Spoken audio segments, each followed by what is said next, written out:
everyone, and welcome back. I wanted to do a video today explaining this new piece I have out called Pattern Jazz: The City at Night Part 4. If you're familiar with this series, you know that it involves using electroacoustic instruments in some cases, or one main solo instrument.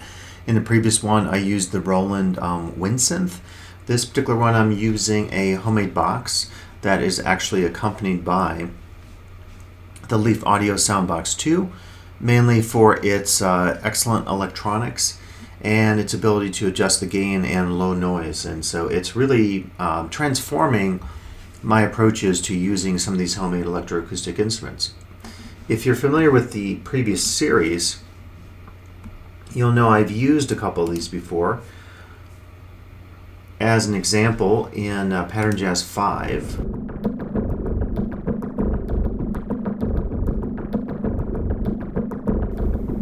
and so in this particular version of Pattern Jazz, I use this percussion box, and you actually can probably hear in the recording that the audio coming from the box, coming from my own piezo's with the homemade springs and so forth, is not terribly clear. So what I've enjoyed about using this new box, Leaf Audio Soundbox MK2, is that its clarity is absolutely amazing. The gain adjustment as well. I did another version of Pattern Jazz, and this was part 1, and in that one the same thing. I was using my own homemade instrument. This one is actually a string instrument that I mic'd in a few different ways. I used as an experiment, a blue microphone to see if I can get a little more of the higher frequency resonance from the strings, and then I also had the piezo out. But as I've been suggesting, the sound quality wasn't great. You hear some hum and buzz in it, because what I was doing was taking my outputs, my quarter-inch outs from my audio jacks, and then amplifying those in my mixer using the gain adjustment there, and it created quite a bit of noise. So what I'm enjoying about using the Leaf Audio Soundbox is the fact that it really does have very good electronics, so it allows me to basically amplify what I have in the box and then get a really nice signal. I won't talk too much about the box itself, but it does have a number of components, and this includes, I'm using basically a cigar box, guitar box for its resonance, and I have a couple of piezos in here, an audio out. I also have, you maybe can't see it here, but let's blow it up a little bit. I have also a piece of sandpaper there, similar to what's in the Leaf Audio Soundbox. I have a spring here, a guitar string on the side here, and I have a number of sort of metal rod-based instruments. This is a whisk, a steel whisk that I've cut apart using a Dremel and cemented inside the box itself. So it gives you a nice percussive sound, metallic percussive sound. And then also I have these, they're actually, I think, scalp scratchers. I found on Amazon, like a pack of 3 for like $10. And same deal, I cut them down a little bit to get different lengths, which gives me different pitches. And it also has a really nice metallic percussive sound. And there's that guitar string I mentioned as well. And I also have, there's the sandpaper, and I'm using a drum brush to do a lot of the scraping of the various accoutrements on the box. Here you see a series of 5 or 6 guitar strings and bass strings. So I often slap these to create a percussive effect, hitting against the metal rods of the 3 towers here, and then that's picked up by the piezo, which is amplified via the Leaf Audio Soundbox. And I was going to show you the Leaf Audio Soundbox. As you can see here, has these rods. So in one part of the composition, I hit that, and I'm using, in that case, a chopstick for takeout food. I also scrape some of the springs, the 3 springs I have here. There's also sandpaper here as well, and you can see some of the electronics here. There are 2 gain adjustments, and you can actually use the 2 piezos in here simultaneously with the piezo or whatever you're amplifying here. That low that high gain, low noise is so effective, so you can use the Soundbox MK2 as a mixer for some of your other electroacoustic instruments. And I'm seeing it as becoming a primary device in my setup, more so than even the Coma Field Kit, which I think has some potential to do some interesting things with piezos, but it also has a built-in LFO, it has a CV radio, it has some other features on there, including the solenoid driver with the DC motor driver, that are suited for some different approaches. So I'm finding that the Soundbox is really effective in terms of what I'm working on now. So that kind of explains the main solo instrument, which will be the electroacoustic instrument here that I'm using. Now, if you're familiar with this series in the past, what I've done sometimes in the past, sort of the process here is starting with a Eurorack track. And so what I do, let's take you to, I need to really clean up all these projects here. I typically start with a main video loop from videoblocks.com. And as you might guess from this series, it's a city at night type of loop. So I often will lay this down. And then that can become my backdrop, not just for using within my final video, but for my Eurorack experiments. So what I typically do in this series is record a very lengthy 40-minute plus Eurorack composition. In some cases it uses 15 to 20 different modules, and I couldn't even begin to tell you the patching here.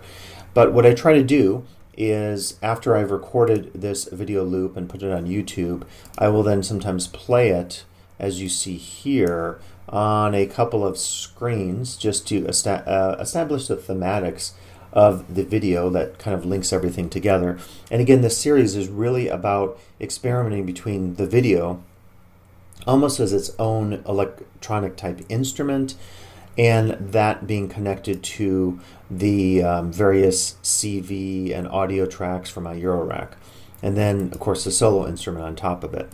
So what I try to do is record in one take the Eurorack composition. You will not see it synced in this video, so it's not synced. The one thing you will see synced would be my performance of the electroacoustic instrument. So what I do is I do one take of the audio, and in some cases I will have upwards of 10 different audio channels. I import each of those as a separate file into my Allen Heath QU16 mixer. In post-production, as you might imagine, EQ, using a lot of Neutron 3 to do some transient stuff to bring out some interesting harmonics and sonic qualities of some of these tracks. And then I will try to lay these down as one main track. And initially when I was working on this project, I did that. I'm trying to see if I have the track here. Looks like I might have deleted that particular one. What I've done in some of the previous versions is have one main track, mix that down of all the Eurorack accompaniment tracks. This time around, I found that that was actually getting in the way of what I was doing with the acoustic box. So I did a different approach. I can zoom out here a little bit. I'm just in Final Cut Pro, and I tried to lay down little bits and pieces of the Eurorack. I did preserve one long chunk here, a long chunk here, and a long chunk here, but I broke that up and adjusted the levels just a little bit and tried to make this play off of the stems that I brought in from the electroacoustic instrument. So what I did with that was I had one long track. I have since deleted it. I did one long recording. I basically listened to the Eurorack composition and looked at the video. And then I did one long 40-minute plus recording of the Soundbox. I did affect that with the Ventris dual reverb on the swell setting because I really wanted a nice lush reverb. And I didn't want to do the reverb in post-production because I was particularly interested in sonically trying to see what I could achieve live and really having that in mind as I recorded it. If you do, work with these types of instruments, you can certainly add reverb and any other effects you want later in Logic, which is the instrument that I use, the mixing production suite I use. But you have a better sense of what that's going to sound with in a live sense if you actually do a pre or during your performance, having the reverb being used there. So I think it's a much more effective way of doing things. So what I did I recorded this all in a 40-minute clip, and then I, of course, adjusted that audio. I actually lost my stereo left or right channel, I forget which, from the Ventris reverb. When I pulled the file in, it was corrupt. So I actually took that mono file, and what I did in some cases was I brought it into Final Cut Pro, and I've been using Final Cut Pro in some ways I think that maybe would surprise you. One of the things you can do is with your audio track, not just adjust the levels of it, you can do EQ, so you can do any kind of equalization you might want to do, and you can also go in and adapt it with some surround sound, ambience, and so forth. So I actually did that in a couple of cases because I felt like I really did need to make up for that mono track, the left or the right channel that I lost. So what I tried to do was, in some cases, I wanted to layer and to parallel what was happening with the transparencies here of the video and the audio. One of the cool things I like to do, in addition to using some of the built-in effects here, or maybe some of the panning modes and the surround modes in Final Cut Pro, is to actually layer sonically my various tracks. And you wouldn't think of using Final Cut Pro maybe for multi-tracking purposes, but you actually can do it, and it allows you to do it in ways that allow you to see the video and then work with the video in tandem. So I can quickly see from my waveform here, right, that this section of audio is quieter, and then there's a crescendo here, and it sort of peaks, and then another decrescendo in terms of the audio. So it allows me to see some things visually that I couldn't do, say, in Logic, because I wouldn't have the video at the same time. I could actually bring the video in, but I prefer to do it here in Final Cut. So I'm layering here. After I've done that layering, and this is a particular track that has a lot of scraping or scratching using the brushes on some of the sandpaper elements of this box, and I think also the Leaf Audio. I then create that as a stem, and I was thinking about this recently. In some ways, what goes on in Ableton Live, I don't use Ableton a lot, but I really appreciate the Ableton approach to musical aesthetics, because having stems and being able to sync everything together tempo-wise, doing interesting effects, I think it's a very innovative approach, and I can see why so many people, from DJs to experimental musicians, use the power of Ableton. I don't personally, but I certainly have experimented with it in the past. But I'm saying that because that stem approach, I think, is very interesting from an aesthetic standpoint here in terms of the audio and also the video. You'll see in this video that I'm not really concerned about syncing tracks. So even though I listened to the Eurorack track and I looked at the video clips, then did that recording of a 45-minute recording straight through of the audio and the video, which is synced with the musical instrument here, the homemade instrument, I then broke these down into little bits. So I created a series of 10 or more stems. Then what I did was I went to my final project here, which you saw earlier, and I started to lay things out. So obviously I had the title, and then I started to look at, okay, this is my scratching section. The way that's sounding, I think that would be a really nice way to bring in and introduce the instrument in the composition. Then leave moments of silence. So right here you'll see I do not have any of the electroacoustic instruments playing. And one of the things I think that's sometimes lost in contemporary music, you hear pop music, is a lack of dynamics, and sometimes you have to introduce that into your track. So you can have sections where you get a nice decrescendo and the volume of your various tracks is lower, and as a result, for the listener, there's some contrast there. It's something you used to hear in the old like classical recordings, and if you were listening to them on a record player on vinyl, it was really nice, and you would hear the static and the pops from the record player, but you could hear much more dynamic range and contrast than, say, you hear in today's music. And of course, in today's music, you get into whole evils of compression and what compression has done to create such similarity and sameness and a lack of dynamic appeal or dynamic contrast in music. So it's something definitely to think about. So I started to then lay down additional clips, again unsynced clips of the Eurorack track composition, or rather in this case it's just the video of me performing it, not in sync with the music. And then you'll get moments where you see just the video loop playing a little bit for some contrast, and then here you get into a section where I'm using the brushes to play the string instrument. And again, this track itself is often composed of 5, 6, 7 or more different video and audio tracks that are sort of working in tandem. Paying attention to that Eurorack track below it, making adjustments as necessary with the volume, bringing in another track here of, in this case, the scraping of the, it's an onion onion cutter. And I bought it sort of just on a whim on Amazon. It was pretty cheap. I cut it off with my Dremel, adjusted it, and then it functions almost like guitar strings would. You can scrape it, and then at one point in the composition, I actually do play it and pluck it, somewhat like you could see right there with my chopstick, the pointed end, much like a guitar string, and it has actually different pitches. So it's kind of cool how we can have a pitch effect as well. And moving through the composition, I just continue to lay down these various stems.